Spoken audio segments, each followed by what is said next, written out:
Hi folks, Pete here from Ashton's Cars. Today we are looking at a Seat Leon, and it's the 2017 model of Leon, and it's an estate model. This particular one is the 2 litre TDI in FR spec, which is a very popular trim level for these cars. Now, the FR gives you the sporty looks with 18-inch alloy wheels, front fog lights, some deeply bolstered seats inside it, but it also gives you a range of economical engines, and this one's got what I consider to be the best in the range. The 2 litre TDI engine, which produces 150 horsepower. So that's the same engine that you get in the Volkswagen Golf of this era. It's also the same engine that you would get in an Audi A3 of this era. In fact, Volkswagen and Audi seem to have slotted it into 90% of their range. But it's a really robust, strong diesel engine, and it offers low running costs, which you can expect to see 50 to 60 miles per gallon out of this car comfortably, but also a really decent turn of performance. And I was driving a Golf this morning which had this very engine in. If you were watching our channel or you subscribe, you probably saw it a few days ago. It's the red one that we put the listing up of.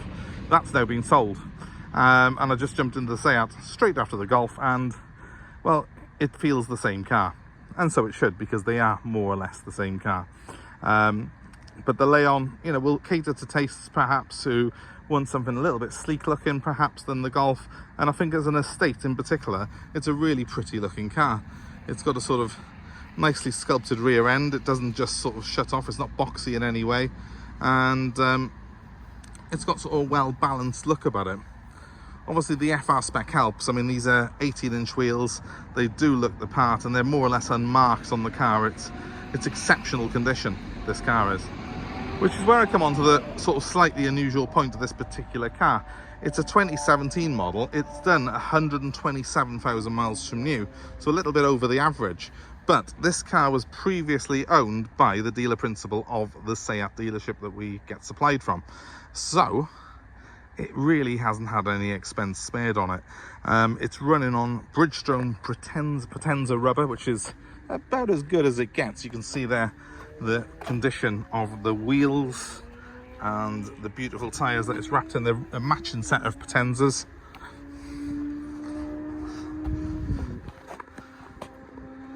I don't think there is a mark on these alloy wheels actually. Maybe a very slight bit on this front one here, just in that top corner there, but nothing really. And the whole car looks to have been very well maintained.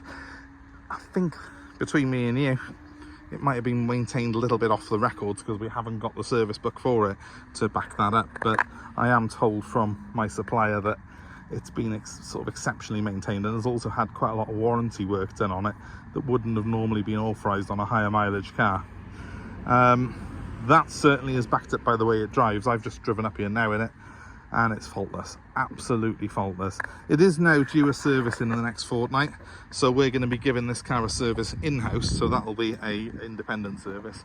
But with that done, it really is one of the nicest examples of its type I've seen. These Seats do wear very well, and I will point out that it is 127,000 miles. There is, if you look closely, the odd light stone chip on it. Quite frankly, if you can find a 127,000 mile car that hasn't got the odd light stone chip on it, it's probably just been resprayed, so you probably want to avoid it anyway. This particular one, it's original. It's completely straight. It's really got a great, exceptionally good, in fact, level of specification in it, and I'll take you through all that now. And if you're a fan of VW Audi products, the good news is you're going to feel instantly at home in the Seat. So without further ado, let's have a look. One of the reasons I like this car, of course, is the boot space. Now, beauty is in the eye of the beholder. It's all very much a matter of opinion, but I think this is a better looking car than a Golf estate. If you disagree with me, that's fine. Feel free to comment below and hate me, but I think this is a prettier car. But the boot size, it's huge. Much bigger, obviously, than you would get in the hatchback and the Golf hatch. And then you've got the good looks. I think this car looks better as an estate than it does as a hatchback. Again, feel free to disagree. But loads of usable space in here, and there is actually a wheel under there, spare wheel, which is great. Now I've got a couple of things to show you. one, that's a removable tow bar. It is all wired up for a tow bar. It's got twin electrics, I think, underneath there. Not single electrics, the new type of electrics, but it's got electrics on it, so you can have your tow bar on it. And it's also got a dash cam. They've left the box in the back for it. It's a Kenwood system, and it's all wired up in the car, so that comes free with it. It's left in by the previous owners, so their generosity is your gain if you buy this car. Now I'll take you down the side of it. You will note it's got the sensors on the back. This one has as well. It's got the rear sensors. It's also got a reversing camera, so it's very, very handy, that, and it does mean that it's very easy to park. So plenty of space here in the back. Yes, it's like a Golf because it's based on a Golf. Very similar in size, very similar in layout, but there's nothing bad about that because Golfs are really bloody good cars, aren't they? And we've got rear ventilation there, and we've got a nice pull down cup holder and armrest in the middle. The car has got ISOFIX points on both the outer seats here in the back. It's very practical. It doesn't look like it's had much wear. It doesn't look like it's been used hardly, in fact. And that's a theme that you will carry on to see as we go through the car, because this has got quite deep bolstered seats, being an FR. You would expect them to have worn a little bit, but it hasn't. It's perfect. If someone blindfolded me, didn't tell me what mileage this car's done, and then took the blindfold off and told me to guess, you know, I would never think it had done more than 60,000 miles looking at it. But yeah, 127,000 miles and hardly any wear to the interior whatsoever. Even the switches, there's none of the white showing through like you get on some of them. This has been properly looked after. Now, there's something rattling about out there on the road, so let's get inside, have some peace and quiet. A nice layout. It could be a Volkswagen from where I'm sat, really, but it's pretty much the same switchgear that you get in the Volkswagens. But again, why would you complain about that? They are fantastically good cars. They're good quality. You will notice some of the switches, like the electric handbrake with the hill start assist there, lifted straight out of the Volkswagen parts bin. I think these ventilation switches are as well. But I've got a nice big screen there. I think that's bigger than you get in the Golf, actually. And I'll switch the car on now so you can see it running. Now, when I switch this car on, it's going to say that there's a service due in, I think, 12 days. Obviously, that's going to be done before it's sold. Let's just start it up to see. 12 days. There we go, as I said. But as you can see, there's no warning lights on the car.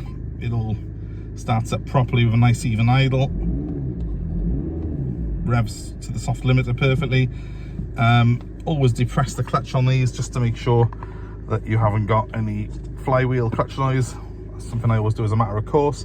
And yeah, let's have a look at the spec we got. So I've got night colours on there. Let's put the day colours back on. We've got a really cool touchscreen, which we've got navigation on. We've also got your it's all pre-wired for your Bluetooth phone as well, which is really cool. It's got the Bluetooth streaming for your mobile as well. And I'm pretty sure if we go to that one there, it'll bring up the menu for me. Yeah, we have got on the radio, I believe, DAB settings as well. So where is that band? DAB. Sounds like such an anal thing to be moaning about, but I really do like to have a DAB radio these days. It's something that I've come to expect on cars, and it just baffles me when some haven't got it. So this one has got the DAB radio, which is something that I particularly like, and you may well do as well. You certainly would if you experienced it before. 6-speed manual gearbox on it. It's a Volkswagen item. It's got a nice progressive sort of throw to it. It really does slot in really well. It encourages quite quick changes, which is good. The high gloss black trim here, that's nice and classy, and it's echoed up on the dashboard as well. And the gauges are very, very clear. It's got the right balance of touchscreen technology and also some traditional controls, this car, which I do like. I do like to be able to use my sort of ventilation controls, certainly manually. I think that makes it a lot easier to get to grips with quickly. Phone controls are all on the steering wheel, as are the stereo, and then you have got cruise control, but that's on the column stalk there on the end. It's very similar actually to the previous model of Golf, and of course there's no coincidence there. as you can see, that's the dash cam. It is set up to use, it just needs an SD card and you're away. So if that's something that you wanted, it can be included in the price. It's all pre-wired. I would certainly suggest you you go for that, because it'll save you money on your insurance, quite frankly. But yeah, it's very inoffensive, this car. It's very easy to get to grips with. Performance is pretty brisk in it. I mean, 0 to 60 I think was a touch over 8 seconds. It's got 130 plus miles an hour performance, this car has, so it will shift when you need it to. But the main thing about it is it's just a really cool balance between being practical, looking good, having loads of quality, and because it's done a few miles, it just represents really good value for money. Now, if you're interested in buying one of these, well, there's never been a better time to do it, because I've got this one, which quite frankly is probably one of the nicest of its type I have seen in a long time. And because it's done a little bit more mileage, it does make it exceptionally good value for money. This car's going to be going up for 6,995, and for under 7 grand you're getting yourself a car that's Euro 6, ULEZ compliant, does 50 to 60 miles per gallon, and it's got room for all the family in it. So, you know, what's not to like about that, quite frankly? If you're interested in it, you can get hold of me directly on 07932 873 646. If you have a look in this car's description on YouTube, you will be able to see a full detailed description of it, along with my contact details again. But yeah, please get in touch. 07932 873 646. If you've got any questions, any queries, anything you want to find out about the car, I will do my best to help you. I am happy to take part exchange, and I'm also happy to arrange delivery of this car anywhere in the UK. So of course, feel free to just let us know where you are and we'll work it from there. Thanks ever so much for watching again, guys. If you could please give us a like, share, and most importantly, subscribe to this channel if you've not done so already. If you hit the notifications, you'll also be kept abreast with new arrivals that we have in as they come.